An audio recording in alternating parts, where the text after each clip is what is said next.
মেহেদী Hasan Miraj captain হবার পরেও কি ইনসিকিউরিটিতে ভোগেন?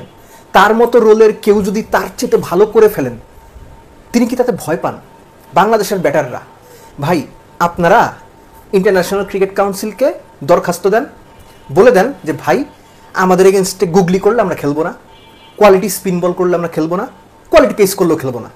আমরা দেব চৌধুরী, রিয়াসাত আজিম, সামি, ফাহিম রহমান, নট আউট নোমান, আমরা শুধু এদের 5 জনের বল খেলবো, আর কারো বল আমরা খেলবো না, এটা বলে দেন আপনারা। বাছাইকৃত কাঁচামাল ও স্বয়ংক্রিয় ইউরোপিয়ান মেশিনে তৈরি হয় all time butter bun, all time healthy life. প্রথমে বাংলাদেশে ব্যাটিংয়ে আসি, কেননা মিরাজের কথাটা বলতে একটু সময় লাগবে, ওটা একটু পরে বলতেছি। নাইম শেখ ভাই, আপনি 24 বলে 7 করছেন, কোনো অসুবিধা নাই, কিন্তু এর আগেও যখন আপনি সুযোগ পেয়েছেন আপনার ব্যাটিং দেখে মনে হয়েছে আপনি ব্যাটিংটা ভুলে গেছেন এবং ভয় পাচ্ছেন। এই ব্যাটিং দেখা একজন ক্রিকেট সমর্থকদের জন্য রীতিমতো পাপ।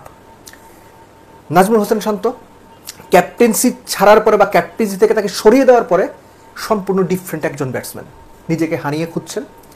নাজমুল হোসেন শান্তর এগেন্সে মাঝখানে একটা পিরিয়ড তৈরি হয়েছিল যে অ্যারাউন্ড দ্য উইকেট গিয়ে স্ট্যাম্প অ্যাটাক করে বল করলে শান্ত ইদার এলবিডব্লিউ হন কিংবা বোল্ড হন।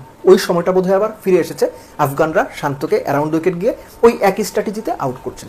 তাওহিদ হৃদয়, এই যে তাওহিদ হৃদয় কিংবা ধরেন এর আগে জাকির আলী অনেক ছিল, যে গুগলিতে তিনি বোল্ড হলেন, এটা একজন লেগ স্পিনারের খুব নর্মাল ডেলিভারি, একটা নর্মাল গুগলি, হয়তো স্পিডের ভ্যারিয়েশন থাকতে পারে, লেন্থের ভ্যারিয়েশন থাকতে পারে, কিন্তু নর্মাল একটা গুগলি।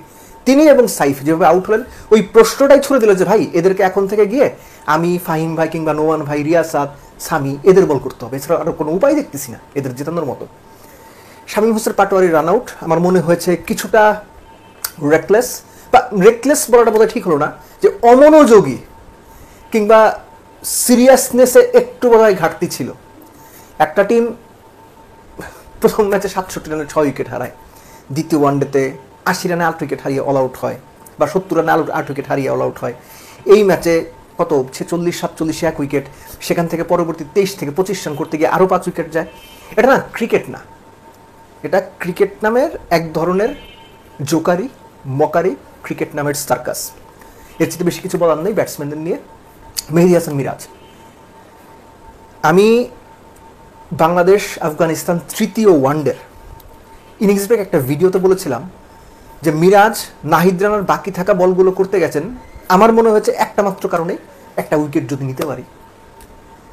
মোহাম্মদ নবী তাকে 3 ছক্কা তো মেরেছেনই, মিরাজকে পরে এক্সপোজ করে দিয়েছেন ক্যাপ্টেন হিসেবে। ক্রিকেট নিয়ে যার চিন্তা ভাবনার দুর্বলতা সেটা এক্সপোজ করে দিয়েছেন, এবং কিছু ক্ষেত্রে তিনি যে ইনসিকিউরিটিতে ভোগেন সেটা এক্সপোজ করে দিয়েছেন।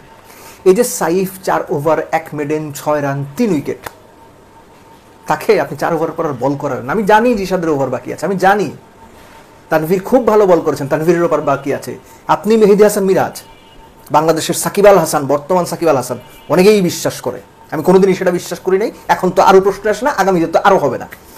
আপনারও ওভার বাকি আছে, কিন্তু একটা বোলার ভালো বল করছে, 38 ওভার হয়ে গেছে, আরো 12 ওভার বাকি, 1 ওভার দিয়ে দেখতেন কি হয়, 2 ওভার দিয়ে দেখতেন কি হয়। আপনি তানভীরকে বাকি রাখতেন, মিরাজ নিজেকে বাকি রাখতেন না, মিরাজকে তো নিজেকে তো বাকি রাখা যাবে না। ওই যে একটা উইকেট নিতে পারি, চান্স আছে, নিয়ে নেই, যদি লেগে যায় একদম মোহাম্মদ তুমি লাগাইয়া দিছে 3টা মাইরা।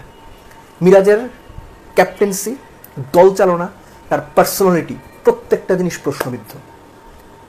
এবং শুধুমাত্র এগুলোই না, ম্যাচ সিচুয়েশনে রিভিউ নেওয়ার ক্ষেত্রে মিরাজ ইমোশন কিংবা একই সঙ্গে কোনো রকম ক্রিকেটিং সেন্স ছাড়া যে ধরনের রিভিউয়ের জন্য পুশ করতে হয় ঠিক সেভাবে পুশ করেন।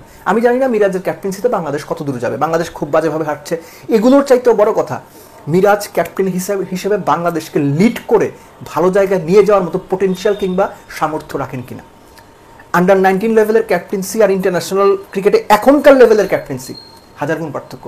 দল খারাপ করছে বলে মিরাজের সমালোচনা বেশি হচ্ছে, অনেক বোদ্ধাই বলছেন মিরাজকে আরও সময় দিতে হবে, সময় দেন, কোনো অসুবিধা নাই, আরও 1 বছর সময় দেন। কিন্তু এরকম ঘটনা যখন ঘটবে আমরা কথা বলবো, আপনারা সময় দেন, কোনো অসুবিধা নাই। মিরাজ 2027-এ ক্যাপ্টেন্সি করুক, তাতেও কোনো অসুবিধা নাই। কিন্তু এই যে ইনসিকিউরিটিতে ভোগে ক্যাপ্টেন্সি করা, ভুলভাল সিদ্ধান্ত নেওয়া, ভুলভাল রিভিউ নেওয়া, কাজের সময় কাজের কাজ করতে না পারা, এগুলো যতদিন ঘটবে ততদিন আমরা কথা বলবো, আমি কথা বলবো। যখন ভালো করবে সেটার প্রশংসাও করব, কিন্তু যখন ভালো করছে না, যখন he is driven by emotion, he is driven by greed, একই সঙ্গে ইনসিকিউরিটিতে ভোগা একজন পার্সোনালিটি, তখন তার সমালোচনা হতে বাধ্য। কারণ আমি আবারও বলি, এটা শুধুমাত্র 15 জন ক্রিকেটারের ক্রিকেট টিম না, ড্রেসিং রুমে বসে থাকা স্বজনপ্রীতি করা কোচের টিম না, শুধুমাত্র বিসিবির টিম না, তারা main stakeholder, cricketers, coaches, BCB. কিন্তু এই ক্রিকেট টিমের দায়বদ্ধতা 18 কোটি মানুষের প্রতি, এটা ভুলেন না।